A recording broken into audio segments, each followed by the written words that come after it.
I will always love The Lord of the Rings. Way back in elementary school, it was the first real big boy book one read, clocking in at 500-some pages. The Fellowship of the Ring felt like a real accomplishment to my 5th grade self. Since then, my love for J.R.R. Tolkien's stories has not faded. I recently fell in love with The Silmarillion, Tolkien's heady prequel to his more famous stories, and my family now celebrates Christmas with an annual holiday viewing of the extended edition of one of Peter Jackson's films, usually The Two Towers, since it's the best one. In other words, if there is a target demographic for Amazon's planned Lord of the Rings TV series, it's me. And I am excited. Although Tolkien's best stories have already been told on the big screen, there's enough depth to Middle-earth and plenty of creative people still energized by that world that Amazon should be able to spin some worthwhile stories out of it. Hopefully, this new series will take the opportunity to diversify the mostly white and male roster of Middle-earth heroes. On top of that, spending some narrative time with the orcs, and perhaps finding an actual culture and worldview animating the foot soldiers of Sauron's army, could also result in some worthwhile storytelling. But if studio executives really wanted their own Game of Thrones, as Amazon head honcho Jeff Bezos has apparently been asking for, they'd do well to ditch Tolkien altogether. The Lord of the Rings is the most famous modern work of fantasy literature, but it's far from the only one.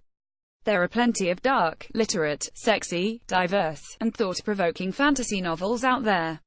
Adapting any one of them would likely be more interesting than just going back to the same old Middle-earth well. In case there are any studio executives out there who need to be pointed in the right direction, I rounded up a small sample of personal fantasy favorites that could make for great TV, better, even, than Tolkien. The Inheritance trilogy by N.K. Jemisin. The resemblance between Jemisin's first fantasy trilogy and Game of Thrones is so strong, I even included the first installment, The 100,000 Kingdoms, on my list of books to read during the HBO show's current hiatus. Like George R.R. Martin's novels, Jemisin's Inheritance trilogy is populated by fleshed-out characters with complex motives, competing for power and political advantage in a magic-suffused world of gods and godlings. But where Game of Thrones politics are mostly just a revolving door of schemers competing to out-backstab one another, Jemisin's story interrogates the very structures of its world with thought-provoking implications for our own. That means things never get samey, and could sustain multiple seasons of storytelling that feel different from each other even as they continue to build a single world. For instance, after painting a picture of institutional injustice in the magical city of Skye, The 100,000 Kingdoms ends with a great socio-political upheaval.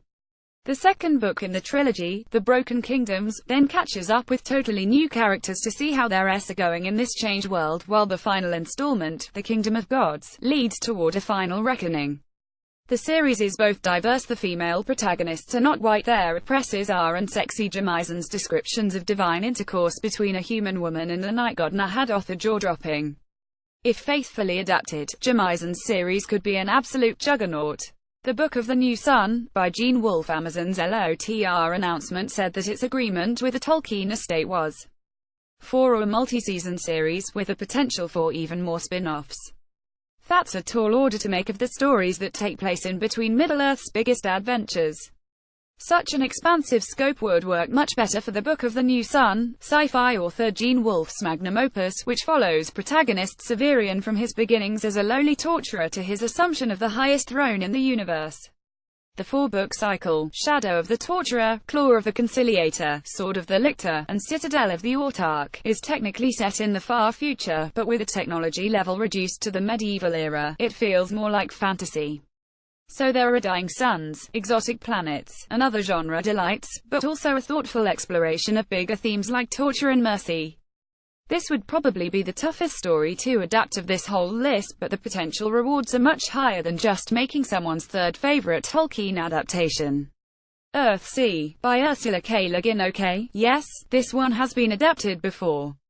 But Sci-Fi's Earthsea miniseries was so catastrophically awful, Le Guin herself wrote a scathing article disowning it.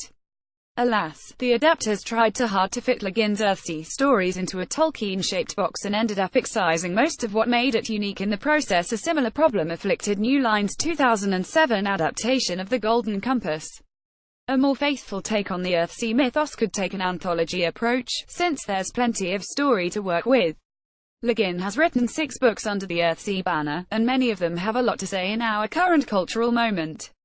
The Farthest Shore, for instance, follows a young ruler at training teaming up with Ged, now an aging archmage, to find out what's making the world sick, and the scenes of people feeling powerless, alienated, and beaten down certainly feel resonant. It's actually a similar plot to Moana, and any new Earthsea adaptation should take some pointers from the recent Disney film. Contrary to sci-fi's whitewashed version, Le Guin's Earthsea is diverse. Ged himself has red-brown islander skin, and his closest friends are black. That diversity isn't just skin deep, either.